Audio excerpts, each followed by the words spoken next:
Good afternoon, everyone. It's Thirsty Thursday, and I am drinking some Thirsty hot milk mix. Yay, hot milk mix. I love hot milk mix. It tastes delicious. Here comes our people. How is everyone today? How are you doing? Are you ready for the weekend? Are you ready for... We've got, what is it coming up? Super Bowl. How did I miss that? I didn't even realize it. Hi, Joanne. Good to see you today. Everyone else should be rolling in here shortly. Rolling. Marla was just saying how it seems that it takes a long time for people to come on in. I have a feeling that Facebook did something because usually it's you turn it on and all these people come storming in, and now it's like slow. And, I don't know what it is. I just think that Facebook did something. They're always doing something, right? I better not say anything mean or they'll give me the boot. Hey, Yolanda, good to see you from St. Louis. And Yolanda's coming to our Take Back Your Life workshop, by the way. Save the date, April 18th. Get here on the 17th. It's going to be a fun time. There's Dawn. How are you doing there, Dawn? Good to see you. Happy Thursday to you too. So today we're going to be talking about creating some quiet in your head. How about that? Does that sound like something maybe you'd want to do? I'll tell you, sometimes I wake up and the chatter that's going on inside of my head is just, it's untenable. I can't even believe that my brain has that much firepower, at night, really. It does that sometimes, and it's terrible because then you don't sleep well. But honestly, getting your brain quieted down, I think, is one of the ways that we can get off the carousel of crazy. Hey there, Vanessa, good to see you. Are you sharing this, by the way? I really appreciate it when you share these posts, because when you share, you care. And I just want you to know that what we are doing as a group and the change that we are affecting as a community and as a tribe, as a family, in our sprint, has been something that has just absolutely blown me away. Because I have been doing groups on Facebook since the dawn of time, since they started doing them. I've never seen a group like our group, though, in our sprint group, where people are so engaged and caring and reaching out and creating and collaborating together in true friendship and care for another person that they've never met. And it happens in our little Facebook group. It's smaller. It's about 2,500 people. We started with nothing, though, just a few months ago. And, it's a diet, it's a 7-day plan. It's an anti-inflammatory plan, and there's reasons for everything. But what I've seen goes way beyond, don't eat that donut, and goes into, how can I help you? How can I support you? The care and the nurture. And you know what? Even people who have been with me for years and years that I recognize, I've seen do better in this group than any other group. And it's not because of me, it's because of you, and it's because of the support, and it's because of the community. And I've shared this before that, community means everything, that we're all hungry and lonely, really. Where there used to be the chatting across the fence at your neighbor, doesn't happen anymore, does it? We drive down our street and open up our garage, go right in. We do our banking in our cars. We can have our groceries delivered to our house. We don't even need to have the social interaction, but we do it here, on our keyboards. And I think it's really important that we understand that we're social creatures and we need each other. We need each other. And the studies are really very, very clear on this, that, in weight loss groups and everything else, that having a community means the difference between success and not having success. It is a huge, huge difference, and it is a something that I hold dear. And I create in this community a place of safety, I hope anyway. I also am very, vigilant to make sure that people aren't doing crazy things. And I think we've had some kind of strange glitch going on in the last few days where we've had these weird Facebook watch things. It's just suddenly happening. And I don't blame the people who did them. I think that's part of a Facebook thingy. I don't know what it is. But having that community, I believe, is one of the things that changes everything, that changes and makes the whole dynamic of weight loss or whatever it is that you're going through, a health challenge. It makes it all different. It creates a whole different paradigm and a whole different dynamic and a whole different feel, doesn't it? This is what I see continually, every single day, every single week, week in and week out. And we are starting a sprint as a group this Monday. So if you go to savingdinner.com, there's a little banner right there. You just click on that and go get it. It's free.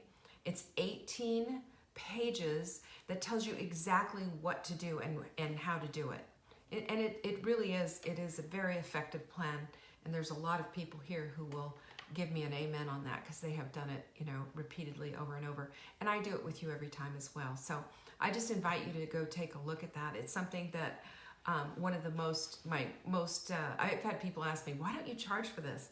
I don't charge for it because to me, this is part of my act of giving back and of doing good in the community. And if I can educate people and show them there is a better way, there are things that you need that will help you out here, and it doesn't have to be as hard as you think it is. That's when we get people on our side, and we're developing that incredible community. So I just want to say thank you so much for being a part of that community. Those of you who are here and throwing down those hearts, thank you so much. And also for sharing this video and for helping us to create the group that we have.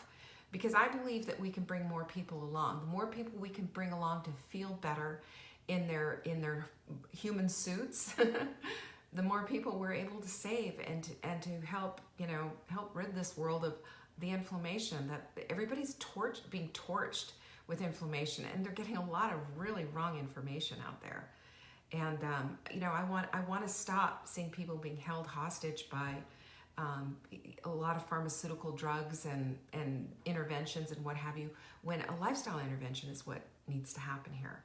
And that's what we do in the sprint. And it's just absolutely gratifying. Sorry, I went off on that. But I really do, from my heart to yours, I really thank you for that. So our little quote of the week is something that I just absolutely love, and it's nothing is impossible. The word itself says, I'm possible. That's Audrey Hepburn. Isn't that fantastic? I love this because, when we have probability in our court, when we have an idea that something could possibly work for us, it gets us out of that Eeyore moment and puts us back into the place where we can see that there are options out there, that there are places for us, and that we don't have to be stuck in our heads with those thoughts. And that's what we're going to talk about today. A couple of things I want to tell you today. This week is the last week for free shipping, unless you're a Hot Milk Club member or you're in Take Back Your Life. It is the last week for shipping. We have to put shipping costs on because we did the math and it didn't work, and so I'm sorry. It's coming. We're going to keep it very low. It's going to be a flat rate shipping rate. We're keeping it as low as we possibly can. It's under $10, just letting you know. But take advantage of it.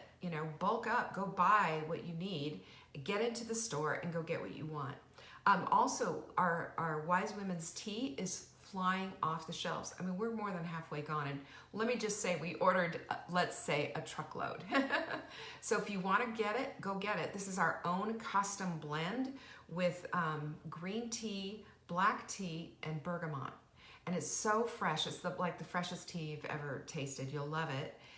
So many good benefits, polyphenols for days, and it helps you with weight loss. It helps with all kinds of things. Not only that, but it helps to bring you back to center, because we always need to be doing that. So grab it. It's all organic too, of course. tomorrow is Q&A. Have you sent in your questions yet?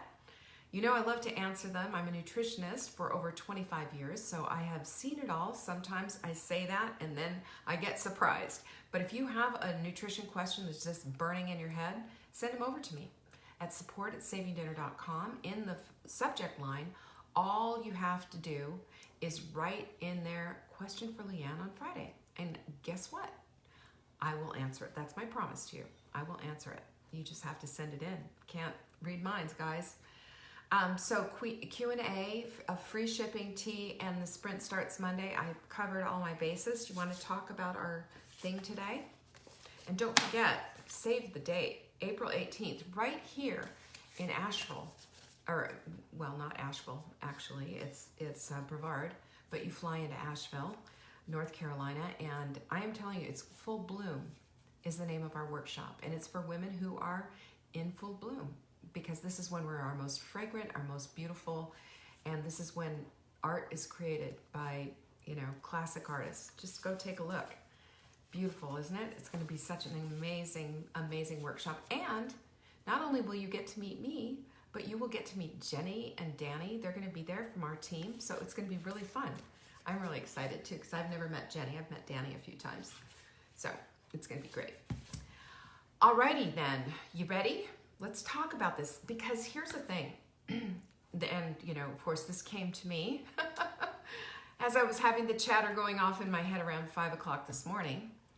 And sometimes you just need to create quiet for yourself, don't you? Because our brains are on overdrive. And I believe that we are overstimulated too much by everything that's out there, and understimulated by the things that we need stimulation with. And that is the connection. We need our connections. We need connections with real live people with skin on them. And sometimes we don't get that. And I think in a way we almost overcompensate by overthinking and over chattering and whatever else is going on in your head. And I think too that, especially when we keep having those same thoughts over and over again, I believe that's part of the carousel of crazy, especially when you're obsessing about your weight and the muffin top and the this and the that and the pain and the relationships that are broken and all the other stuff that's going on in your job and your awful boss and all the things. But when we do that, when we have the carousel of crazy going off in our heads and we just can't really stop and really think and put things together and put things literally to bed so that we're not always thinking about them, we have to create some quiet for our brain. We have to bring it back down. And I have several things that I've been doing myself to help quiet that crazy brain of mine and give myself an opportunity to take a minute, because it's exhausting thinking that much, isn't it? I like to think that maybe it's just because I have this great big old brain. I don't know about it. I don't know about that. I do know this though, that when we have too much going on in our heads, it becomes paralyzing. It does. There's too much going on, and we can't really focus on the thing that we need to get done sometimes. So there are ways to create some quiet, to bring things down a little bit, and like I said, get back to center. And guess what the first one is? You're never going to guess in a million years. I know you'd already know this. And that's meditation. Meditation is one of our best things that we can do. Meditation brings us to the place of just closing down some of those adrenal cortisol connections that just make everything go off like in rockets inside. Have you noticed that? It makes a huge difference. Meditation helps us to empty our thoughts. Now, sometimes you don't. And one of the things that drives me the most crazy in my meditation practice is when I'm meditating because I need that getting back to center, and my head is going off with a list of, well, you need to go do this and you need to do that. Don't forget to write this down. Oh, and don't forget, in Slack, Danny said yada yada. You need to answer that. And just on and on it goes. And it makes me just a little nutty. But what I've done this, and David Bear taught us this when I was in Tahoe a couple of weeks ago. He was talking about meditation almost in bubbles. And the way he did it was a little bit different, but I'm going to explain it in the way that I've practiced for myself and the way that it worked for me. Because I think sometimes men's brains are just a little different than ours. Maybe, I don't know. It's just a thought. But the way I did this was meditating in a bubble was as a thought came up in my head during my meditation, I said, okay, that needs to be outside of the bubble. I'll get to that later. And I go back and center myself to the bubble. And in the bubble is nothing. The bubble is nothing. Outside of the bubble, that's where all the thoughts are. But when I could do that and kind of extricate that thought from the little bubble, it made all the difference in the world, if that makes any sense to you at all. I don't know. Let me know what you think about that one. But so meditate in bubbles. But a meditation practice is a centering practice. It's a practice of kind of just leaving those thoughts for a minute so that you have a moment for everything to slow down a little bit in your body. And it's amazing what happens to your biology, your physiology. Your brain settles down, your pulse slows down a little bit, your breathing is different, everything about it. It's good for the parasympathetic nervous system. Everything in your body responds to meditation. So, definitely add that to the practice list, right? And the second thing is, and this is another thing that I've been doing lately, and it's been really fun, and that is to look at my thoughts almost like a movie. Like if I were watching all these thoughts and the same ones that keep coming up over and over again, would I watch that movie again? And the answer is no. It's boring. It is so boring. So if I can just say, okay, let's just take care of this, and this is the third thing that I do, is write the thought down. And when you go to your journal and you write that thought down and you just say, this is a thought that I keep having over and over again about whatever it is, and you write those thoughts down, then maybe there's an opportunity to brainstorm the thought. Maybe it's a problem you're having or whatever it is. But if the thought is written down, you're less likely to keep thinking it because now you've done something finally with it. You know how thoughts are. They keep recycling and recycling and recycling until you finally do something with it, and then they come less and less. That's something that worked really, really great for me. And then if it's something that's negative and something that's weighing you down, and you just say like, oh, I'm so dumb, or I'm so this, or I'm so whatever, and you recognize that, again, write that thought down, and then flip the thought. Flip it, because you're not. And maybe, what we need to start doing is divorcing ourselves from those behaviors. And instead of saying I am and whatever that behavior is, you say I am whatever you are, whatever you know about yourself, and I'm having difficulty with this. So an example for that is if you say I'm such a pig, I just eat all the time, I just can't stop eating. And you start saying things like that, you are now labeling yourself as an overeater. It's one of the reasons I don't like a lot of these things that say I am this and I am that, and I'm an addict and I'm an alcoholic and I'm all of those. I don't like those labelings of yourself because that's not who you are. Who you are is a child of God. And a behavior that you might have a problem with is a behavior you might have a problem with, but your behavior is not your identity. Amen? Your behavior is not your identity. And if we can just pull the plug from that and start looking at it again, one of the biggest things that ever set me free was pulling the plug on the emotion behind something that I was doing that I didn't like. If you pull the plug from the emotion, it doesn't have the impact on you. And it also, one of the other things that we need to understand is our brains are paying attention and looking for evidence to gather that says, yes, this is true. And it can't tell the difference between something that you've done and something that you haven't done, but it gives it the same impact with the emotion.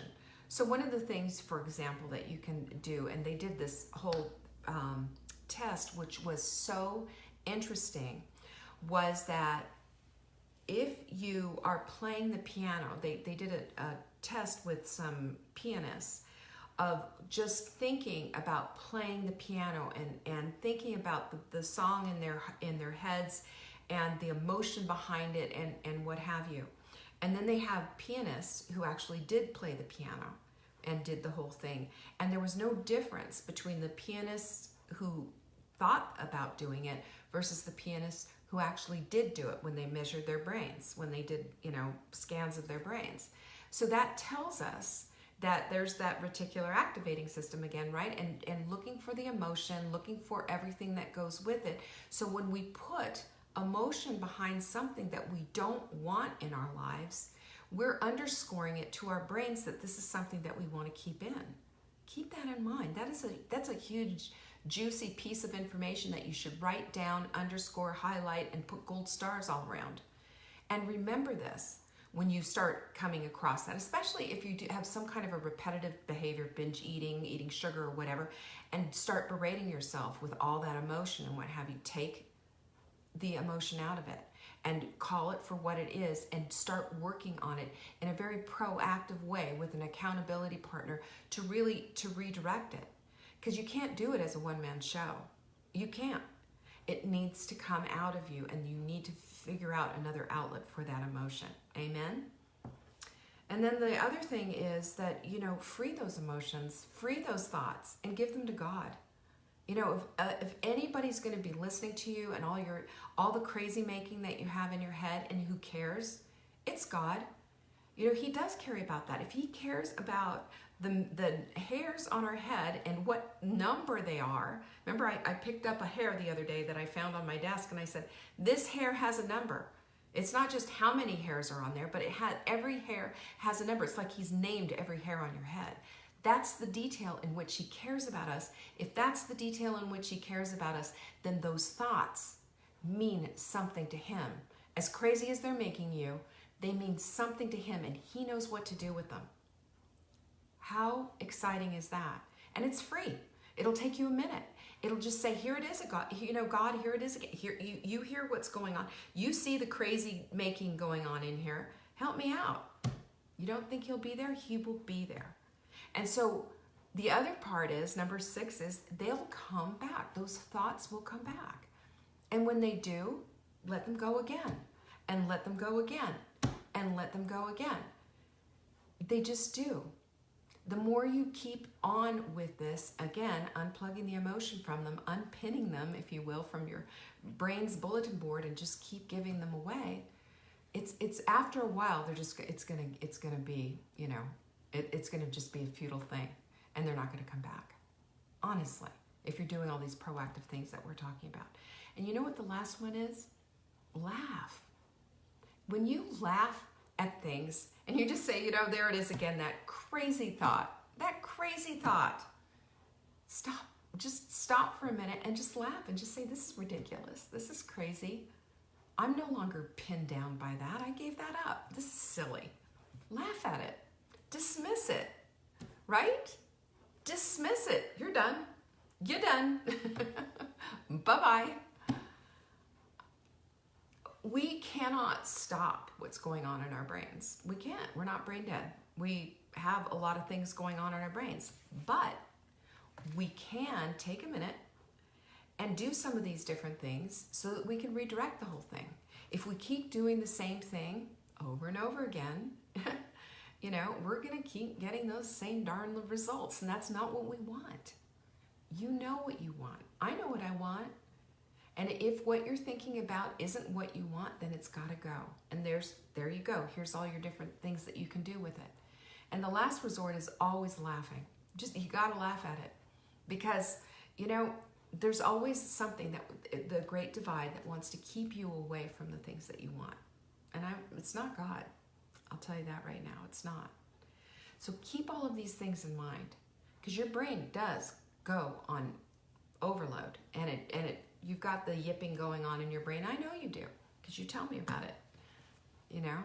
It's part of the carousel of crazy. It's what keeps us locked in to the very behaviors that we're trying to get rid of. But just let yourself know and acknowledge what's going on here and start going through ways that you can create your own quiet in your head. It works, I promise you. It works. So that's what I have for you today. Cheers. I hope you enjoyed your Thirsty Thursday, and I hope that you share this video and let's bring some more people in. We have some work to do. The sprint is on starting Monday. So start getting ready, guys. It's time to go grocery shopping. It's time to go grocery shopping, get that bone broth made, and get your sprouts. You should see my sprout farm. I'm telling you, I am a full-on farmer. I've got broccoli sprouts for days downstairs, and it's happening. So looking forward to your comments. If there's anything that I can help you with, by all means, reach out. You know where to find me. You'll find me in the sprint. I'll see you later. Peace.